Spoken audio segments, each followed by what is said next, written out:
सोचिए, एक ऐसा वक्त था जब पूरी दुनिया खामोश थी, न कोई इंसान, न कोई बस्ती, न कोई आवाज़, सिर्फ आसमान और ज़मीन था। तो अल्लाह पाक ने एक फ़ैसला किया, ऐसा फ़ैसला जिसने हमेशा के लिए तारीख बदल दी। अल्लाह पाक ने फरिश्तों को हुक्म दिया, मैं ज़मीन पर एक इंसान बनाने वाला हूँ।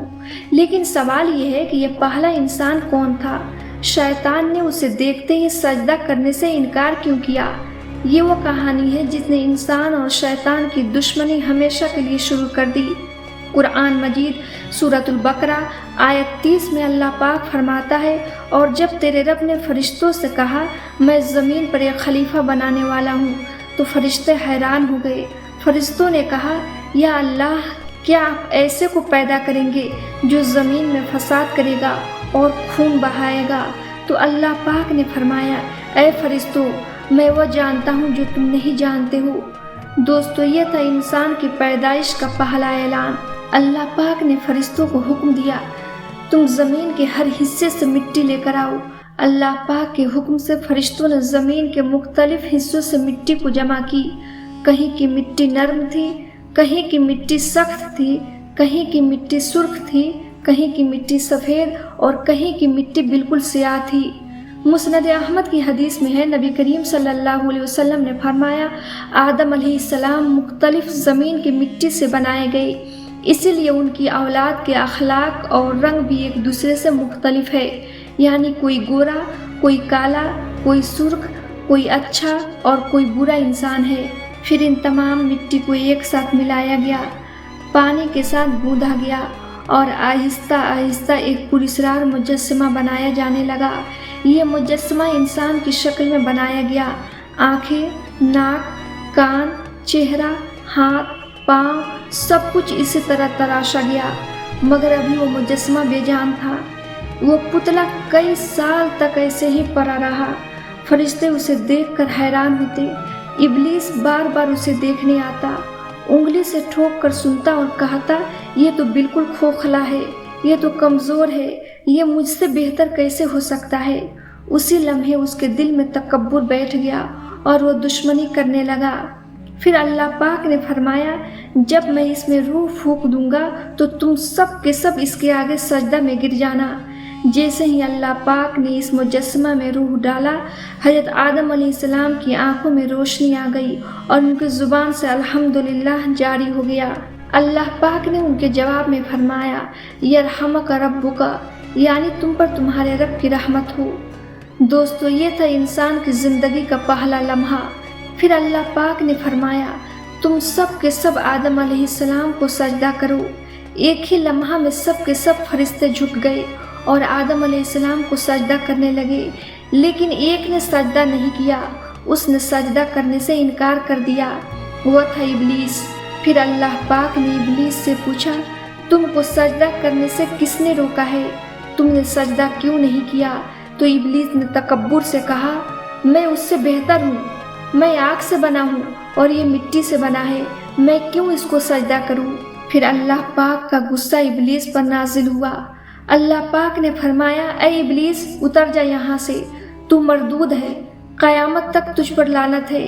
इब्लीस ने कहा, मैं तेरे बंदों को क़यामत तक बहकाऊंगा, दाएं से, बाएं से, आगे से, पीछे से, और उनमें से ज़्यादातर लोगों को गुमराह कर दूंगा। दोस्तों, इसलिए हमारी ज़िंदगी के हर मोड़ पर शैतान हमें बहकाता है और हमसे गुनाह करवाता है। अल्लाह पाक ने इसके बाद हज़रत आदम अलैहिस्सलाम को जन्नत में जगह दी। वहाँ के बागात, नहरें, लजीज फल देखते और बहुत खुश होते। हर जगह खुशबू, हर तरफ सुकून ही सुकून था। फिर अल्लाह पाक ने हज़रत हव्वा अलैहिस्सलाम को पैदा किया ताकि हज़रत आदम अलैहिस्सलाम तन्हा ना रहे, उनका दिल बहलता रहे। इसके बाद अल्लाह पाक ने फरमाया, ऐ आदम और हव्वा, तुम दोनों जन्नत में खुशी खुशी रहो, जो चाहो खाओ, मगर इस दरख्त के करीब न जाना। इब्लीस ये सब बातें छुप कर सुन लिया था। दोस्तों, इब्लीस को ये सब देखा नहीं गया। इब्लीस जन्नत में आकर वसवसा डालने लगा और आदम अलैहिस्सलाम से कहा, क्या मैं तुम्हें ऐसा दरख्त के बारे में ना बताऊं जो हमेशा की ज़िंदगी देगा?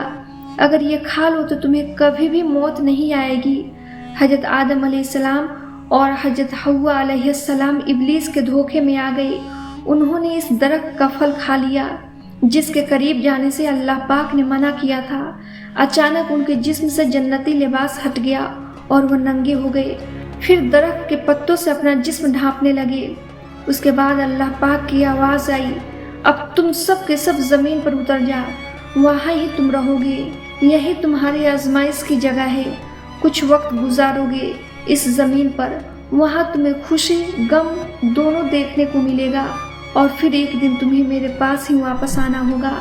یوں حضرت آدم علیہ السلام اور حضرت حوا علیہ السلام کو زمین پر بھیج دیا گیا، اور وہ جنت کی آرام بھری راحتوں سے نکل کر ایک ایسی دنیا میں آئے جہاں محنت، صبر، بھوک، پیاس، گرمی، سردی سب کچھ تھا۔ دوستو، یہیں سے انسانی زندگی کی دنیاوی کہانی کا آغاز ہوا۔ یہی وہ ابتدا تھی جس سے پوری انسانیت کا سفر شروع ہوا، جو آج تک جاری ہے اور قیامت تک جاری رہے گا۔ حضرت آدم علیہ السلام کو احساس ہو گیا تھا کہ اللہ پاک کی نافرمانی کرنے کی وجہ سے اللہ نے انہیں جنت سے نکالا ہے۔ حضرت آدم علیہ السلام بہت روئے، کئی دن کئی رات روتے رہے، پھر انہوں نے یہ دعا پڑھی، ربنا ظلمنا انفسنا وان لم تغفر لنا وترحمنا لنکونن من الخاسرین۔ اے ہمارے رب، ہم نے اپنے آپ پر ظلم کیا ہے، اگر تو ہمیں معاف نہ کرے اور ہم پر رحم نہ کرے تو ہم خسارہ پانے والوں میں سے ہو جائیں گے۔ چنانچہ اللہ پاک نے ان کی توبہ قبول کر لی اور ان کو معاف کر دیا۔ دوستو، یوں دنیا کا پہلا انسان، پہلا نبی اور پہلا خلیفہ کا سفر شروع ہوا۔ دوستو، یہ کہانی صرف حضرت آدم علیہ السلام کی نہیں، بلکہ یہ ہماری اور آپ کی کہانی ہے، انسان کی کہانی ہے، آزمائش کی کہانی ہے۔ دوستو، یہ دنیا دارالامتحان ہے، یہاں ہر ایک انسان کی آزمائش ہوگی۔ جیسے حضرت آدم علیہ السلام کو جنت دے کر جنت سے نکالنے کی آزمائش ہوئی تھی۔ دوستو، حضرت آدم علیہ السلام کی زندگی سے آپ کو کیا سیکھ ملی؟ اپنا جواب کمنٹ میں لکھیں۔